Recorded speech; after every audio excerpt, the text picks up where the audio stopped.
আসসালামু আলাইকুম সবাইকে। আশা করছি সবাই অনেক ভালো আছেন, সুস্থ আছেন। আপনাদের সবাইকে আবারও আমার যমজ ২ মেয়ের ছোট্ট আরেকটা ভিডিওতে ওয়েলকাম। চলুন ভিডিওটি শুরু করা যাক।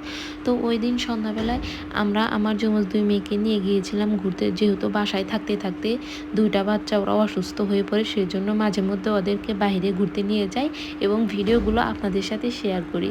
তো ওই দিন বাইরে যেতে যেতে আমাদের অনেকটা সন্ধ্যা হয়ে গিয়েছিল। বেশি দূরে যাইনি, আমাদের বাসার আশেপাশে কোথাও একটা গিয়েছিলাম ঘুরতে।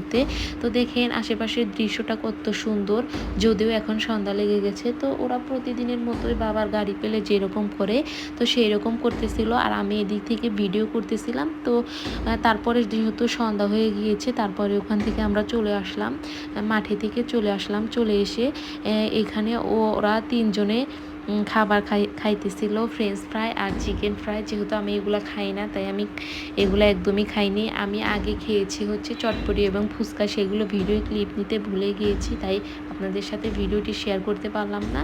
তারপরেই তো দেখতে পাচ্ছেন আমার ২ মামুনি চেয়ারে বসে খাইতেছিল। তো ওরা আমার দিকে একবারও তাকায় না। আমি হাত দিয়ে মুখটা ঘোরানোর চেষ্টা করতেছিলাম, তাও তাকাচ্ছিল না।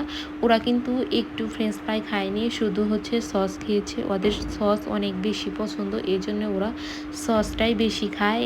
আর চিকেন ফ্রাইও ওরা খায় না আমার মতো একদম। আর ওর বাবা তো বাহিরে বের হলেই চিকেন ফ্রাই, ফ্রেঞ্চ ফ্রাই নিজেও খাবে এবং মেয়েদেরকেও খাওয়াবে।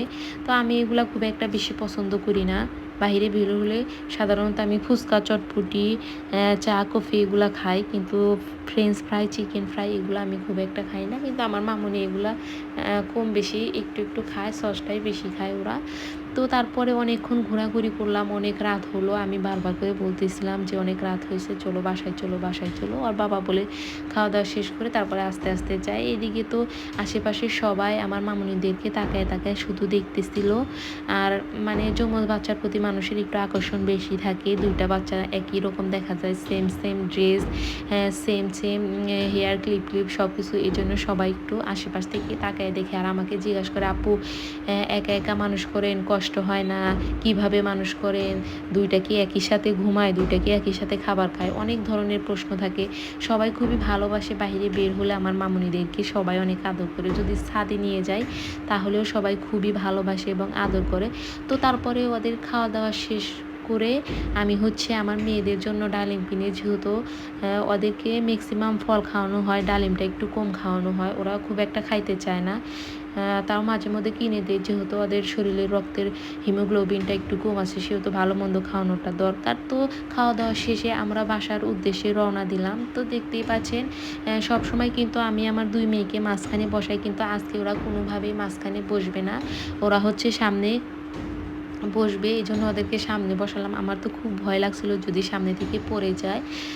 আমি ওর বাবাকে বারবার করে বলতেছিলাম যে গাড়ি থামান, আমার পিছনে ওদেরকে দেন, কিন্তু না, ওরা তো পিছনে আসবে না, অনেক কান্নাকাটি করতেছিল। তো দেখতেই পাচ্ছেন আমার মামুনিরা কত সুন্দর করে বসেছিল। আমার মামুনিদের ভিডিও যদি আপনাদের ভালো লেগে থাকে তাহলে ভিডিওতে অবশ্যই একটা লাইক এবং সুন্দর একটি কমেন্ট করবেন, আর ভিডিওটি ভালো লাগলে একটা শেয়ার দিয়ে রাখবেন। আর আমার মামুনিদের জন্য আপনারা বেশি বেশি দোয়া করবেন, ওরা যেন সবসময় এইভাবে হাসি খুশি থাকে, ভালো থাকে, সুস্থ থাকে, আর আমি যেন ওদেরকে সুন্দরভাবে মানুষ করতে পারি, ওদেরকে ভবিষ্যতে সুন্দর একটা জীবন উপহার দিতে পারি। আজকের ভিডিওটা এই পর্যন্তই। সবাইকে আল্লাহ হাফেজ, আসসালামু আলাইকুম।